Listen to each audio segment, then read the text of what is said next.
Καλώς ήρθατε στο ανέσπερο φως.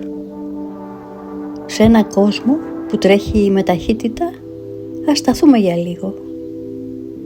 Ας αναπνεύσουμε τη γαλήνη και ας αφήσουμε την ψυχή μας να ακούσει μια ιστορία υπομονής που νίκησε τον πόνο.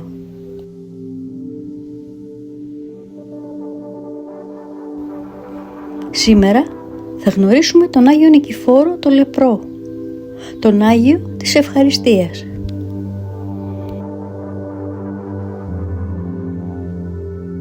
Γεννημένος στην Κρήτη, ο μικρός Νικόλαος έμεινε ορφανός από γονείς σε μικρή ηλικία.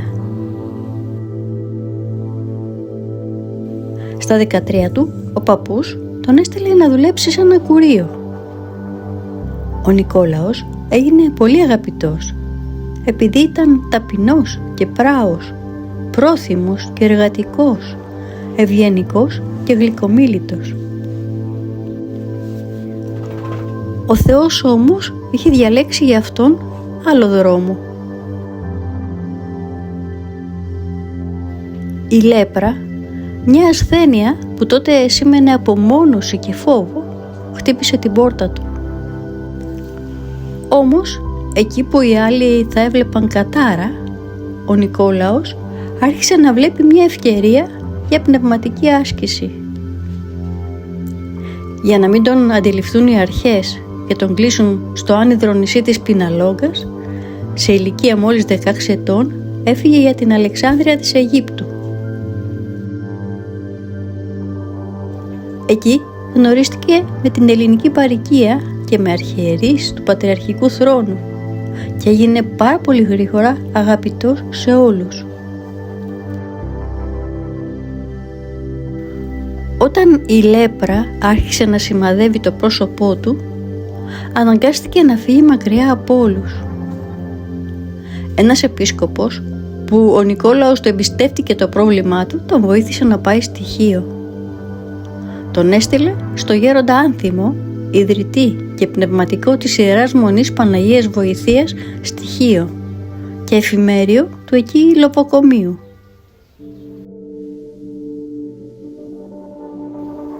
Εκεί ο Νικόλαος έγινε μοναχός, ο μοναχός Νικηφόρος. Η καθημερινότητά του ήταν ένας διαρκής πόνος. Τα μάτια του άρχισαν να σβήνουν, τα μέλη του να παραλύουν. Κι όμως, όσοι τον πλησίαζαν δεν άκουγαν ποτέ ούτε έναν αναστεναγμό. Αντίθετα, άκουγαν ένα άνθρωπο που προσευχόταν αδιάλειπτα, μέρα και νύχτα, για όλο τον κόσμο. Ο Άγιος Νικηφόρος δεν παραπονέθηκε ποτέ. Ακόμα και όταν έχασε την όρασή του, ακόμα και όταν τα χέρια του δεν μπορούσαν πια να κρατήσουν τίποτα, η καρδιά του κρατούσε σφιχτά την ελπίδα. Έλεγε πάντα «Δόξα τω Θεώ». Ζούσε σε ένα μικρό δωμάτιο στο λεπροκομείο του Χίου. Κάποια στιγμή το λεπροκομείο της Χίου έκλεισε. Τότε ο γέροντας Άνθιμος τον έστειλε στον αντιλεπρικό σταθμό των Αθηνών με μία συστατική επιστολή, στην οποία έγραφε στον πατέρα Ευμένιο να προσέξει το θησαυρό που του στέλνει η Παναγία, διότι έχει πολλά να ωφεληθεί από αυτόν. Εκεί ο Όσιος Νικηφόρος πέρασε όλο το υπόλοιπο της ζωής του. Λέγεται πως, αν και τυφλός, ο Άγιος έβλεπε τις ανάγκες των ανθρώπων που τον επισκέπτονταν. Όταν έφτασε στην Αθήνα, στον αντιλεπρικό σταθμό στο Εγάλεο, το δωμάτιό του έγινε πηγή παρηγοριάς. Οι άνθρωποι πήγαιναν για να τον ελεήσουν και έφευγαν εκείνοι ελεημένοι από την ειρήνη που εξέπεμπε.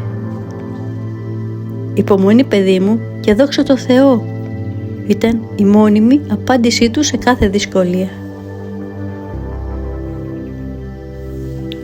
Ο Άγιος Νικηφόρος εκοιμήθη το 1964, αφήνοντας πίσω του μία επωδεία αγιότητας.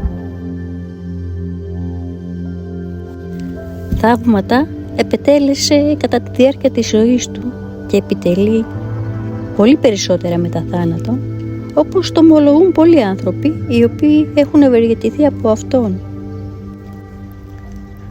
Το Οικουμενικό Πατριαρχείο το Δεκέμβριο του 2012 κατέταξε τον Όσιο Νικηφόρο το Λεπρό, το Θαυματουργό, στο Αγιολόγιο της Ορθοδόξου Εκκλησίας μας.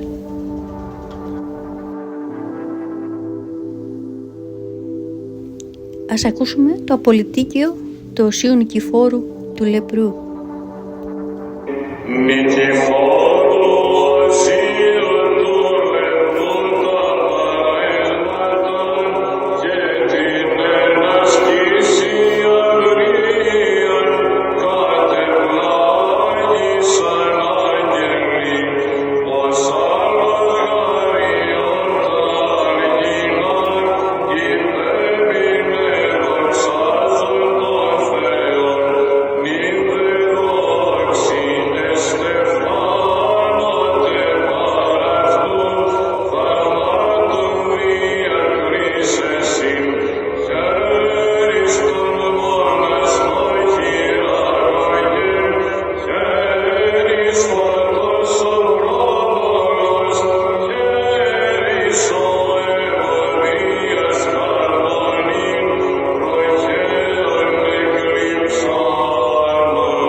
Ο Άγιος Νικηφόρος μας διδάσκει ότι η πραγματική ελευθερία δεν βρίσκεται στην υγεία του σώματος, αλλά στην ειρήνη της ψυχής. Όταν όλα γύρω μας καταραίουν, η εσωτερική μας προσευχή μπορεί να γίνει το καταφύγιό μας.